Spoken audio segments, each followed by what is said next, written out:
What's up, guys? My name is Eric. Can you overdose from cocaine? You can overdose from cocaine. I was a hardcore cocaine addict. I was doing 1 to 2 8 balls of coke a day. That's not anything to brag about. That was a lot of wasted money. I blew out my nose. I have some health issues because of it and smelling issues because of it. And yes, a lot of cocaine. Now, can you overdose from it? Yes. Is it extremely common? No, it's not. In this video, I'll share with you my experiences of what it was like actually doing 2 8 balls of coke a day. That's roughly about 8 to almost 9 grams, depending on if you knew the dealer or not. If you are struggling with addiction out there, I got links down below. Reach out for help. I've been sober since 7/25/17. One of the best decisions I ever did in my life. And cocaine was my drug of choice. What's up, guys? If you're new to the channel, hit the like and subscribe button. Comment down below. My name is Eric. I'm not a counselor. I'm not a doctor. I'm none of that. I lost a wife and a father to suicide. I've attempted suicide. I'm diagnosed with ADHD, PTSD, GAD, MDD. Those are my diagnoses. I have level 1 autism. I'm also a recovering cocaine and alcoholic addict. And I share out there because I know what it was like to be alone, to go through this. And a lot of people always ask, did you ever overdose from too much cocaine? Now, I never overdosed in the sense that I ended up at a hospital for cocaine. There's not a recommended dose for cocaine. So technically anything that you take cocaine-wise is an overdose because it is a dangerous amount of cocaine. 1 to 2 8 balls of coke, I can tell you this, doing 2 8 balls of coke, you almost feel like you should be in cardiac arrest. You feel like your heart is going to explode out of your stomach. You can feel this pumping. You can feel your ears throbbing, your tongue throbbing, your eyeballs throbbing. It's a experience that some people get very, very scared about it. That's why people do call 911. Again, overdosing with this is not extremely common, but it can happen. You can go into cardiac arrest and die. But again, it's not common. And that's why I think people don't respect the drug the way that they should, and how addictive it is and how dangerous it is. Because it's not like heroin, it's not like fentanyl, where you hear a lot about these drugs and people just overdosing and dying. With cocaine, it has almost the stigma of a high-end drug, of a drug that, rich people do. So taking that 1 to 2 8 balls of coke, I would typically be doing it in a hotel room with women or with whatever, by myself in the house. It didn't matter. I just needed it in my system. When I hit to a certain point, though, I could feel here's what ended up happening. I would be sweating bullets. I sweating like no other, constantly fiending for more. I would get to the point that I usually would strip down into like my underwear because I'd be sweating so bad. I would soak all of my clothes.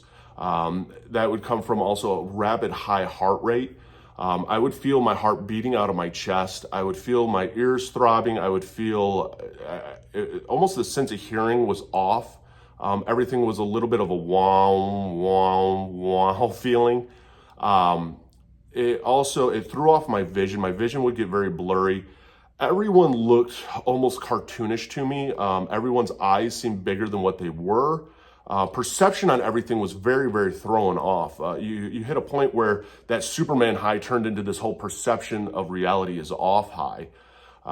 Because of that high heart rate, you had no sense, no hunger. There was no appetite there. When it came to any kind of spicy sex drive, it was there, but nothing bodily works.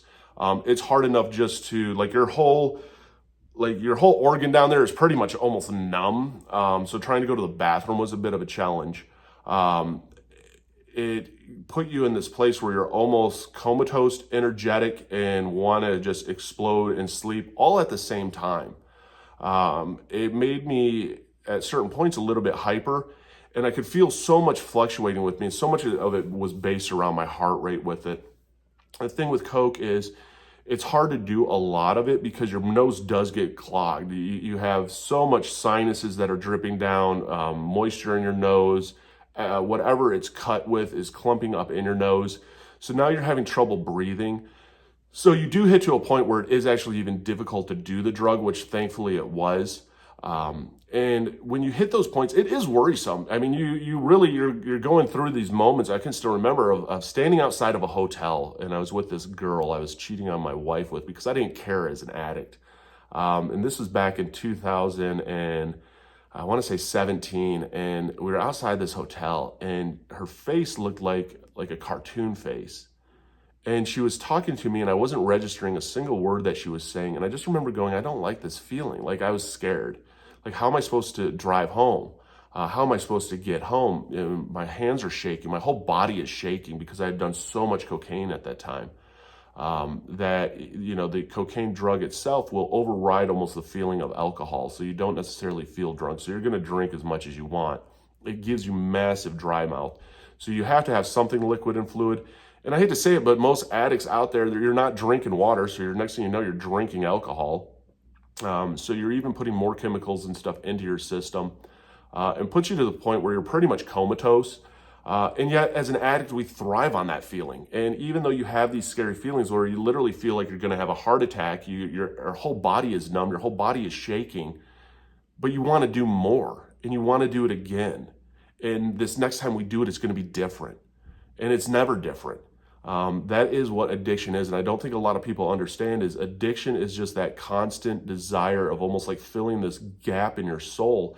And that's what creates you and forms you into this addict. I think there's a lot of genes, there's a lot of science behind addiction.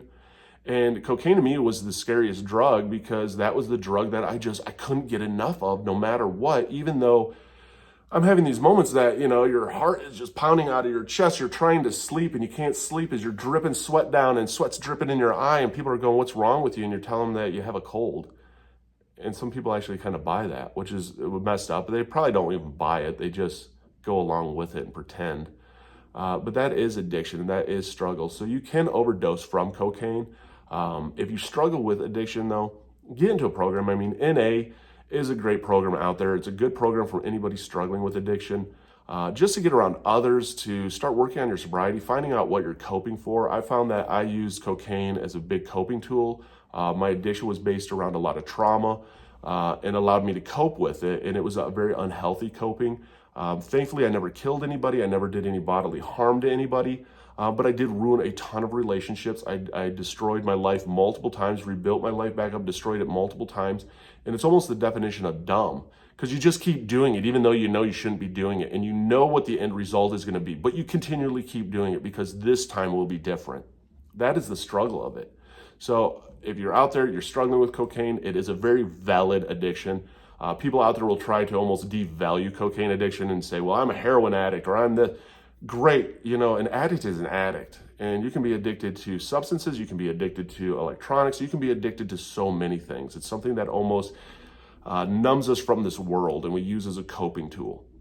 If you are struggling though, links down below, comment down below. I love to share just my experiences for anybody out there struggling because just hearing other people's experiences lets you know, dude, I relate to that. I go through that. I need to get help. And maybe it just opens up somebody's eyes and you go, you know what I'm doing right now is bad. What I'm doing right now is dangerous. What I'm doing right now is ruining my life, and I don't want to be this guy anymore.